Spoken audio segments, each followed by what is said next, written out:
é justamente sobre o lançamento de satélites, sem o uso de foguetes. Então, a empresa, a Spin Launch, isso, Spin Launch, o próprio nome já diz tudo, né? Spin de giro, launch de lançar.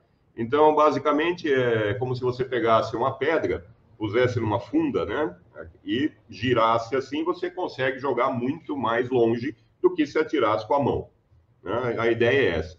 Então, ali é uma câmara de vácuo, aliás, a maior já feita.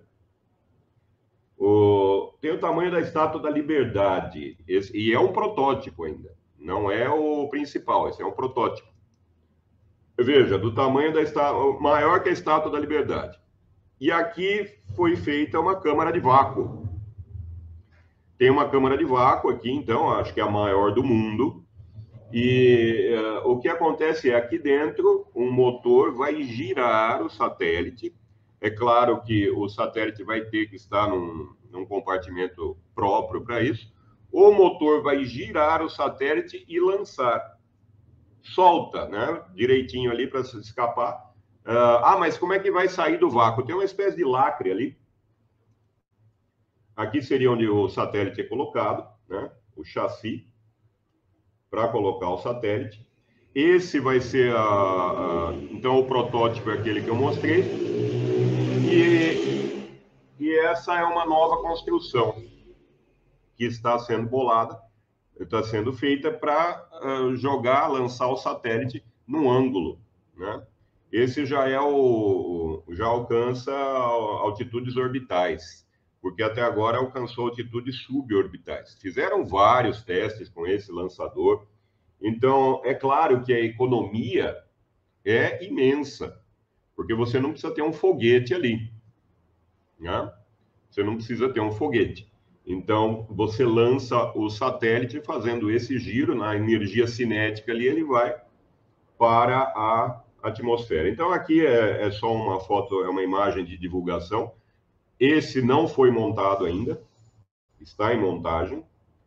A empresa já recebeu 100 milhões de dólares de financiamento. É pouco, né? Ainda é pouco. Mas está sendo bastante estudado isso, esse lançamento, esse lançador de satélites sem foguetes. Cadê o lacre? Aqui. Então, ali dentro é feito um vácuo. Na hora que o satélite sai, perdão, na hora que aí é um projétil, né, de teste. A hora que ele sai, o lacre é rompido, né? Tem uma espécie de uma porta aqui que ela é ejetada, se não me engano. E daí tem um lacre que é rompido na hora do lançamento do projétil. Então, é feito o vácuo ali para facilitar o movimento, é claro, né? Com o ar ficaria muito mais difícil, então há um giro imenso ali dentro. E eu coloquei até a velocidade que atinge o projétil. Então, o satélite seria lançado dessa forma. O lacre é rompido na hora do lançamento, como vocês estão vendo aí, à direita. Deixa eu ver se eu pus a velocidade. Não, aqui é outra notícia. Deixa eu ver se eu pus a velocidade que ele alcança. Aqui. O protótipo de testes atual da empresa Spin Launch já permitiu fazer lançamentos que saem do arremessador de satélites a Mach 6, ou 6 vezes a velocidade do som, 7.400 km por hora. Então, com esse tipo de lançador, os projéteis de teste já estão saindo a 7.400 km por hora. Provavelmente ainda não é velocidade suficiente para que um satélite atinja uma altitude orbital, né? Então, são testes ainda suborbitais. E vamos para a próxima notícia. Então, essa foi a primeira, do lançador de satélites. Na sequência, a maior explosão cósmica já detectada. Explosão de raios gama. Foi detectada recentemente, no dia 9 de outubro de 2022, agora. GRB, é a abreviação, né, de explosão de raios gama em inglês. E estava a 2 pontos, já vou mostrar imagens disso, foi essa explosão, está a uma distância de 2,4 bilhões de anos-luz, na constelação de Sagita. Não confundir a constelação de Sagita com a constelação do maior, né, de Sagitário. Então, o que aconteceu nessa explosão? Provavelmente, isso foi muito recente, então ainda vai ser muito estudado, provavelmente foi a formação de um buraco negro. Então, o que se viu foi o nascimento ali de um buraco negro. Uma explosão de uma estrela e o nascimento de um buraco negro. Então, os fótons que foram detectados, eles tinham uma energia de 18 tera-elétrons-volt. Para se ter uma ideia, o LHC, ele tem 13 tera-elétrons-volt. Então, a energia detectada ali, nessa explosão de raios gama, houve interferência, inclusive, em comunicações, se não me engano, na Nova Zelândia. E 18 tera-elétrons-volt, maior que o LHC, maior que o colisor de partículas. Tá, então, a explosão de raios gama, que aconteceu agora dia 9 de outubro, e que foi a maior já registrada. É claro que isso vai levar a muitos estudos a respeito de vários assuntos na astrofísica. Aqui uma outra imagem da localização dessa explosão de raios gama. Essa imagem é muito bonita. Essa imagem já tem outras melhores, que eles fizeram tratamentos da imagem, mas essa já dá para ver bem a explosão. Essa imagem é do Observatório Swift. O Neil Gehrels foi em homenagem a ele, ele faleceu recentemente, então mudaram o nome do observatório, colocaram o nome dele. Mas continua Swift também, por conta essa mobilidade grande que tem o satélite.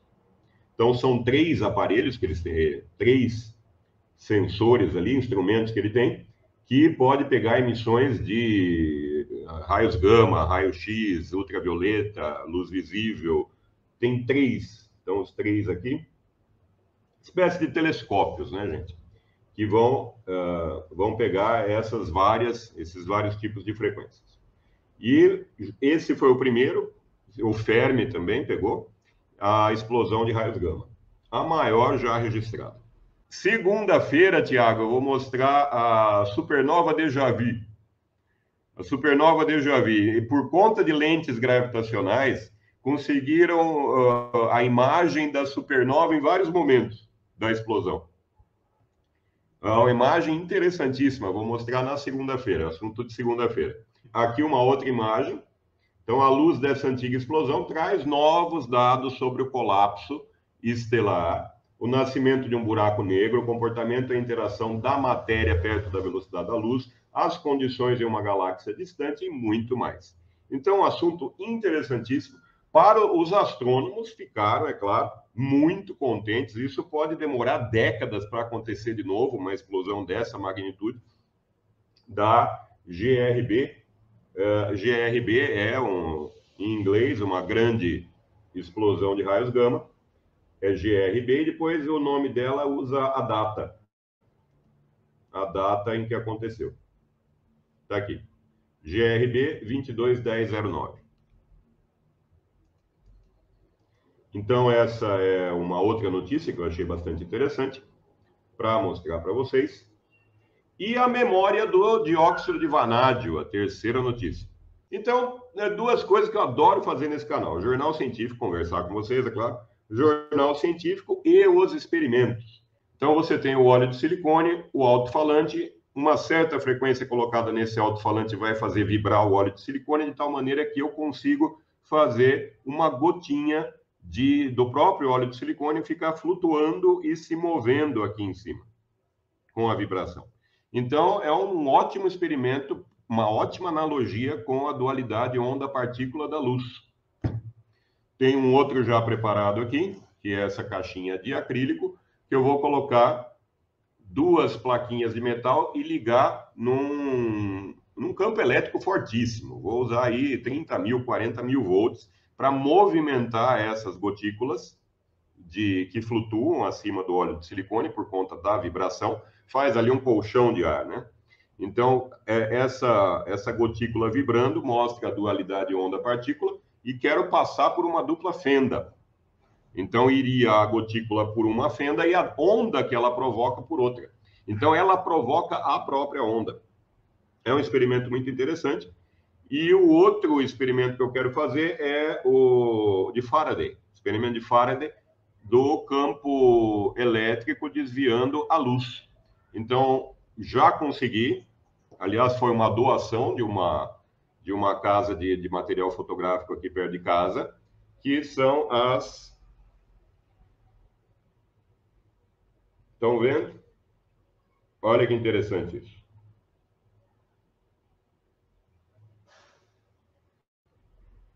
São dois filtros de luz polarizada.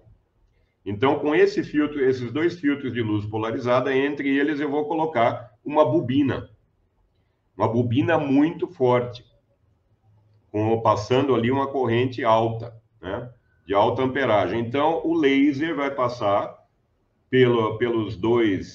por esses dois filtros polarizadores e vai passar pela bobina. A hora que eu ligar a fonte de alimentação, a luz desvia. Nós vamos ver o desvio da luz provocado pelo campo elétrico produzido ali. Então, também é um experimento bastante interessante. Para tanto, eu tive que fazer essa fonte de alimentação. Então, essa fonte de alimentação é de um computador, era de um computador, fonte de computador ATX, né? E eu fiz transformações nela aqui para conseguir várias tensões e correntes diferentes.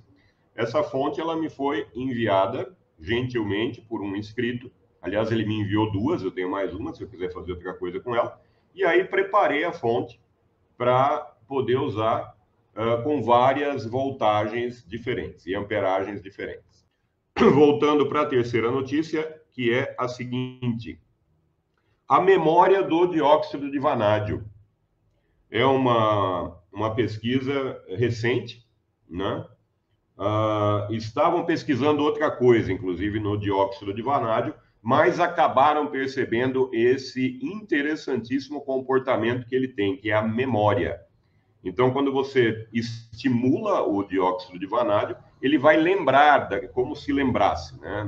Ele vai ter uma alteração de estrutura, e essa alteração de estrutura, ela volta depois que você tira o estímulo, mas quando você coloca segunda vez o estímulo, é como se esse estímulo atravessasse o dióxido de vanádio de uma forma que ele lembrou do primeiro estímulo. Então, no segundo estímulo, atravessa mais rápido. Por exemplo, uma corrente. Então, esse estímulo pode ser térmico, pode ser óptico, pode ser elétrico. Aqui tem uma bibliografia sobre esse assunto. E aqui, justamente, um resumo do que eu acabei de falar. O dióxido de vanádio, então, ele pode ser usado na computação neuromórfica. Então, você tem dois assuntos que eu vou tratar muito aqui no canal: computação quântica e computação neuromórfica. A computação neuromórfica, ela tem um design, uma estrutura física que se assemelha aos sistemas neuronais biológicos. Então, a rede de neurônios, como funciona no nosso cérebro, no nosso sistema nervoso, e como pode-se fazer isso artificialmente. Então, os transistores iônicos, assunto que eu vou tratar na segunda-feira, tem ligação também com a computação neuromórfica. Os transistores iônicos, você tem mais facilidade de trabalhar com eles em sistemas biológicos do que um transistor de estado sólido. Certo? Então, com a alteração de estrutura, através de vários tipos de estímulo, o dióxido de vanádio, ele consegue, a gente usa a palavra lembrar, fica estranho, mas é como se ele lembrasse do primeiro estímulo. Então, o segundo estímulo já passa por um caminho mais fácil, a corrente atravessa o cristal de uma maneira mais rápida no segundo estímulo do que no primeiro. Basicamente é isso. Está aqui um outro artigo sobre isso, do estudo dessa estrutura, as alterações que acontecem no cristal durante o estímulo e como ele relaxa, né? Depois do estímulo ele relaxa e na hora que volta para o segundo estímulo a estrutura ela se altera de tal maneira a que esse estímulo passe de forma mais rápida. Bastante interessante esse assunto. Infelizmente não tive acesso a esse artigo aqui, procurei esse artigo e tudo, não consegui encontrar ainda em PDF.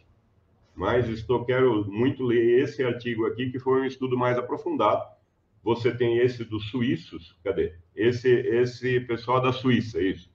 Esses são os suíços que fizeram um estudo sobre o dióxido de vanádio, e depois você tem esse outro artigo, num estudo mais profundo.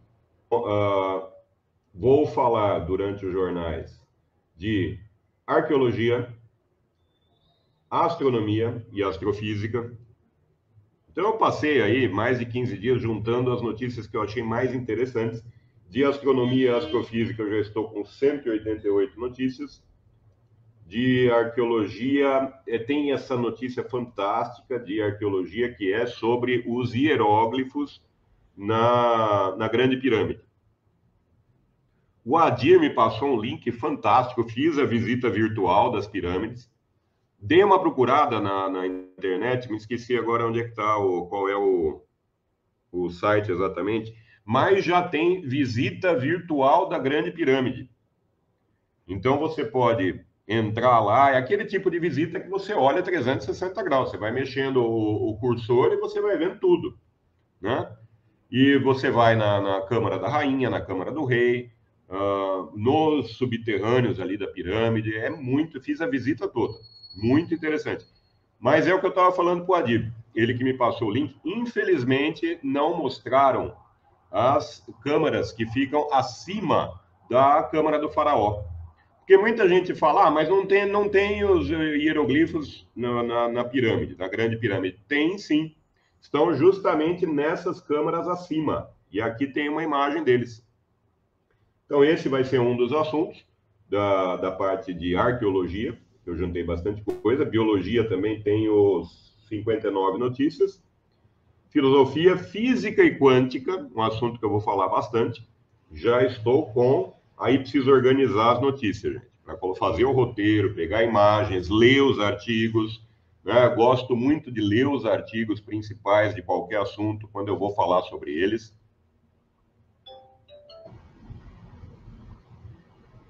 Gosto muito de ler esses artigos e depois fazer uma pesquisa mais aprofundada, ler outro artigo, ver outro site.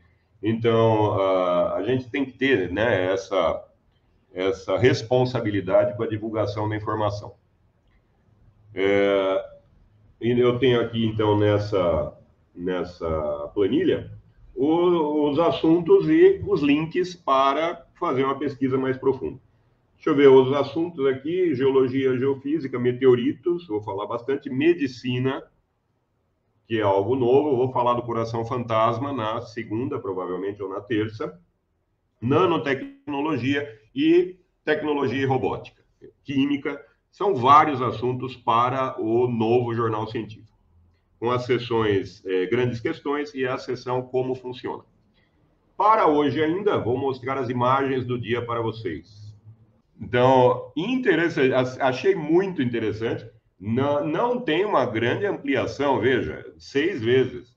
Mas é claro, gente, tem todo um tratamento de imagem, né? Se você pegar no seu celular e fizer uma ampliação, pegar muito de perto a cabeça de uma aranha, você não consegue uma imagem com essa qualidade. Então, são imagens que, inclusive, são enviadas para concursos, né? Concurso de fotografia na biologia, tem uma série de concursos. Tem aqueles inclusive da microscopia eletrônica, também tem concursos. Então, há um grande tratamento dessas imagens para ficar assim. Mas achei muito interessante essa aranha. E depois, aqui você tem essa imagem ganhou um concurso, inclusive, de fotografia de evolução e ecologia. É esse concurso. Então, você tem aí um fungo parasita que cresce no corpo de uma mosca morta. Então, o fungo parece uma coisa alienígena, isso, né? Tá uma mosca morta ali e saem esses fungos, uma espécie de um cogumelo, né? Sai ali do corpo da mosca morta. A foto é do Roberto Garcia Roa, que é um biólogo evolucionista da Universidade de Valência. Essa foto foi tirada na selva peruana. Então, essa é uma segunda imagem. E a terceira é justamente da nebulosa do morcego cósmico. Achei interessante, não sei se o Tiago Bonito conhecia essa imagem. Achei interessantíssima, parece um morcego mesmo. Então, está localizada na constelação Ophiuchus, o Serpentário. Essa nebulosa se chama LDN 43 e ela é densa de tal maneira que a gente nem vê as estrelas que estão atrás dela. Bastante densa essa nebulosa. Essa parte aqui seria um berçário de estrelas, né? Então você tem essa parte mais luminosa, você tem estrelas ali, o gás já está se juntando, ele começa então a ganhar mais energia, ficar mais luminoso, né? Tem um berçário de estrelas ali no meio da nebulosa. Muito interessante a nebulosa do morcego cósmico.